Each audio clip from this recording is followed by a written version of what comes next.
All right, when washing your hands, you want to make sure that you wash your hands for a minimum of 20 seconds.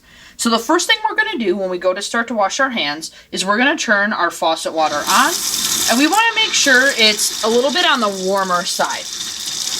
Before we start putting soap on our hands, we want to wet our hands. Now, what a lot of people do after they wet their hands is they want to flick the water off their hands. You probably don't realize how much you do that until you start paying attention on the proper way to wash your hands. So after we wet our hands, what we want to do is avoid flicking. So just let the water drip off, and then we can get some soap in our hands. Now, I like to get a decent amount of soap. That way when we begin to wash our hands, you can see the soap starts to lather. So what we're going to do is sort of spread the soap around first, and then we're going to take our fingernails here and go across like so, across our palms. So take our fingernails going across our palms, and then also getting our nail beds and cuticles. You want to make sure that you're using friction when doing so.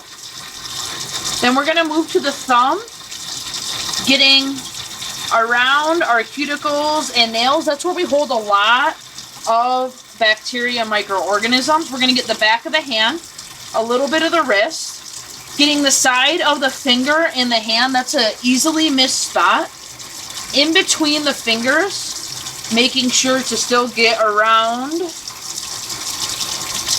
the fingernails and cuticles. If you noticed here, my fingertips are pointed down and over the sink as well. Then we're going to repeat on the other hand the same exact technique. So doing the palm with our fingernails, getting our thumb here, getting around our thumbnail and our cuticles, doing the back of our hand, getting a little bit of our wrist, the side of our hand and finger here, getting in between our fingers. If you have a ring, making sure you're getting around your ring, and then getting around the nails and the cuticles of each finger. After we complete that, what we want to do is remove all the soap from our hand. So once again, we're going to bring our hand around here, making sure we get all the soap off.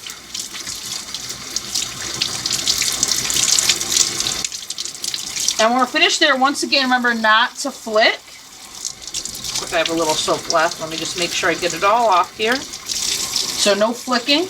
We're going to take and get our paper towel. And we're going to dry from the fingertips down.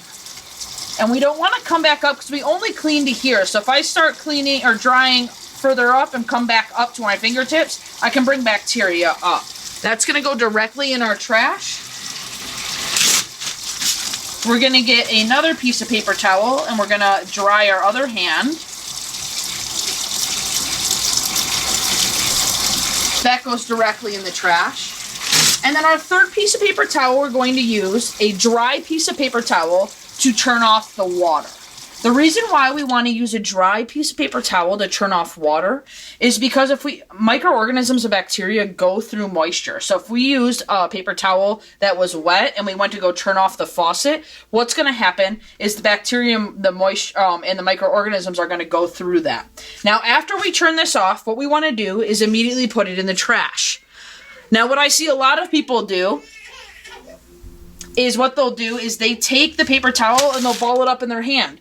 Well, now all the bacteria that I put that was on the faucet is going to go on our hand. So that's why when we turn it off, we just turn off the faucet and it goes directly in the trash.